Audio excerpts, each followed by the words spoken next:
Point and Click Productions, in association with Portland Mindfulness Therapy and your host, Joe Reinwine, licensed psychologist, that's me, present the First Noble Truth, Dukkha, suffering, or why your life sucks, why my life sucks, why life sucks. Life is pain. This is the First Noble Truth of the Buddha. Life is dukkha. What does that word mean? Well, we don't really know. But scholars tell us that dukkha, which is usually translated suffering, I've been told that dukkha is kind of like friction. It's grating. Life is grating. Life is like a wagon wheel turning on gravel, which is an interesting metaphor because if you're going to get anywhere, you're going to need a coefficient of friction between the wheel and the road. However we translate it, maybe I'm off base on my scholarship, I don't know. I'm not really interested in Buddhist scholarship, actually. I'm interested in Buddhist practice. And once again, I am not a Buddhist teacher. This is kind of like an actor teaching film. I'm just a practitioner. I am a psychologist who's been dabbling more and more seriously, and I guess recently I'd rather not call it dabbling. Recently I would say practicing or attempting to practice Buddhism in some form, my school of choice being Zen Buddhism for many years now. So with that out of the way, again, what is this dukkha or suffering? Why does life suck? Does life really suck? Well, let's have a look at it. Dukkha, translated as suffering, is not quite to the mark. Sometimes people explicate this as life is unsatisfying, or within the fabric of being is pain. That life is pain. Existing entails pain, and pain entails existing. It's one of these. So, before we get to the rest of Buddhism, well, we've already gotten to some of it, but just like I said in 60 seconds in my video entitled Buddhism in 60 Seconds, this is the first noble truth of 4. Suppose I could go on and do a video for each of the noble truths. I'm not promising that because we're already finishing the 3 whatchamahootsits, the basis, and Starlight Divine, one of my loyal and corresponding viewers, has helped instruct us in the last video in the comment section. She, I'm not sure, pointed out what some of the terminology is, so that we covered, not in the traditional order, we covered these 3, in that I covered anatta. See, I'm learning. Anatta. My mnemonic for that is, I'm not a person. I'm not a object. I am so much more and so much less than that. That's another video. I already made it. You can go back and watch it. Second, anicca. Everything's impermanent. Nothing lasts. All composite entities are subject to decay, said the Buddha amongst his dying words according to the scriptures that have been handed down to us. It is written on whatever it is that they wrote it on back then. And then the third of these 3 whatchamahootsits, and the Buddhists like to group things of the 4 paramitas, and the 3 treasures, and the Eightfold Path, and the 19.5 what-have-yous. It's a very, I guess, emblematic of a certain way of thinking that was common in East Asia at a certain point. Maybe. I was a Chinese language and literature major a long, long time ago, so I did get that impression that there is a tendency to want to group these things into numbers. And actually, it's very similar in popular culture, to go off on a little bit of one of my tangents, that we like, it's very handy, we enjoy articles that are the 7 top tips for, I don't know, making your nose look better. I don't know, whatever it is nice to enumerate a finite number of points, and we know from cognitive psychology that we can remember 7 plus or minus 2 things, so phone numbers are 7 digits. I'm off on a tangent, but we do try to scope our messages so that humans can consume them. And I think the Buddha and the people around the Buddha 2,500 years ago, and the people who have since then, in the past 2,500 years, that's 2,500 years of Buddhism, folks, and also thousands of years before that of some practices that might have been similar. We have tried to craft our messages so that they can be consumed. In the story of the Buddha, which I reviewed in the video I did on, what was that one on? The one on the theme, You Are the Buddha. We talked about the story of the Buddha, and part of the story, I think in the second video on that topic, the Buddha has great enlightenment, and may have been in the first or the second, I'm not sure. Buddha has great enlightenment, and the first thing he thinks is, what am I supposed to do with this? I'm not teaching this to anybody. This is way too subtle. Way beyond anyone.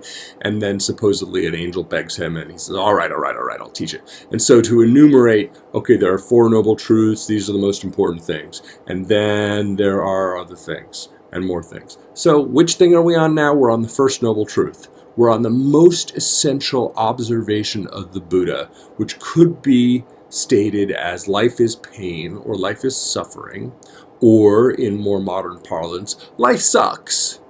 Okay, so at any given moment, we can come up with a long list of all the things that aren't quite right.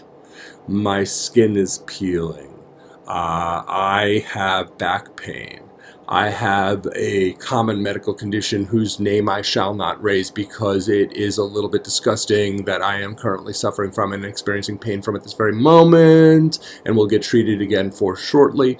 My hair is going gray. My beard is going gray. My kids won't always act the way I want them to act. Some in China have called this the 101 irritations. Irritations in Chinese, for those who might speak Mandarin, fanao. The irritations of the brain, the 101. By 101 we mean gazillions. We are constantly being irritated. And this is not new. This is not new. One of my favorite texts, and certainly my favorite book of the Judeo-Christian tradition, is the book that is called by Christians Ecclesiastes, and it is called by Jews Kohelet. Ecclesiastes implies that it's something to do with the church, and Kohelet is a completely different word. It means the sage or the seer. In this case, it was King Solomon, and King Solomon had it all. King David, his father, did all the conquests, and then King Solomon was able to focus on writing and building. He did a lot of building, apparently, including, I think that would have been the first temple, Solomon's temple. Would that be the first temple or the second temple? I always mess up the details.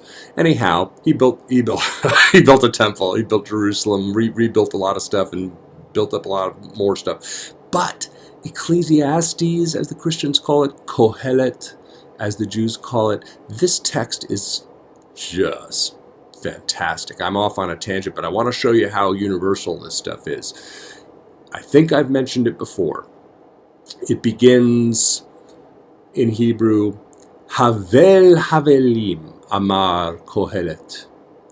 Vanity of vanities, usually it's translated, or ephemerality of ephemeralities, said the sage. Hakol Havel. All is vanity, or all is ephemeral. And then he goes on and says, hey, I'm king. I'm King Solomon. I'm a pretty big deal. I've done a lot of important things. And guess what? It doesn't amount to a hill of beans. I'm sitting here. I'm looking at it all. It doesn't mean a bloody thing to me. It's depressed. Kind of like the Buddha was in the story of the Buddha. He looked at it all and said, it's all disappearing. There is nothing new under the sun. Ein chadash tachat hashemesh. For those of you who like foreign language, there is nothing new beneath the sun. literally. And this was not a good thing from his perspective. He was depressed about it. So life is like this. It seems futile at times. There are 101, nay, 1,001 Fanao irritations. Yeah, those are my two big languages, Mandarin and Hebrew. I'm reasonably competent at those two. The other ones I dabble in. There are 1 trillion Fanao irritations of the brain. There are so many ways to get annoyed, depressed, sad, frightened, anxious. Of the 5 basic emotions, I think it's 5. I believe 4 of them are unpleasant emotions. Only joy is unambiguously pleasant. And even then, joy often accompanies tears. Isn't that interesting? So even joy, even happiness tends to bring us to tears. What in the world? Well, the Buddha saw this, and this is where the Buddha started. And this is why he called it, according to legend, the first noble truth. Life is pain. Life is pain, and as a corollary, pain is life. At least that's how I see it. What do we do with that? Well, let's start by noticing it. That no matter how rich we are, we could be richer. No matter how cute we are, we could be a lot cuter. I could definitely be a lot cuter. No matter how in shape we are, and I'm not, we could be a lot more in shape. No matter how... I started with rich, didn't I? No matter how healthy we are, don't worry, that's going to change. Just you wait, Henry Higgins. Just you wait. All of this will change. All is going to fall apart in time, and then it falls back together, and it falls apart, it falls back together, it falls apart, it falls back together, it falls apart. But we don't like it. We want firm ground to stand on, to walk on. Well, we're not getting to all the rest of what the Buddha said. We're trying to understand and penetrate just a little bit this idea of dukkha. Life is dukkha. It's unsatisfactory. It's annoying. It is inadequate to us. It is not meaningful enough. I am not enough.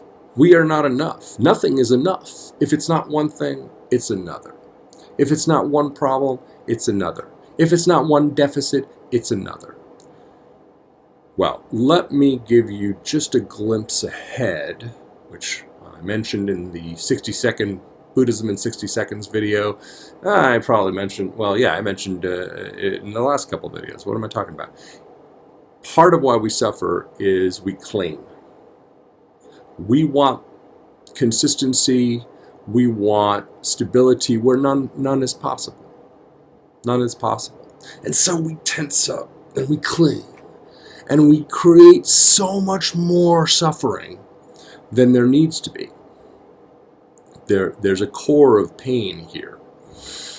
If we are okay with this core of pain, if we learn through breathing techniques, through mindfulness, through the cultivation of a present, flexible field of attention, if we learn right thought, as the Buddha called it, if we learn to get our minds right about the way things really are, and we learn, I'm going to say it again, we learn mindfulness, we learn to be present in our bodies, and we learn to accept the modicum of pain that is inherent to every single life. And I don't care who you are in pain.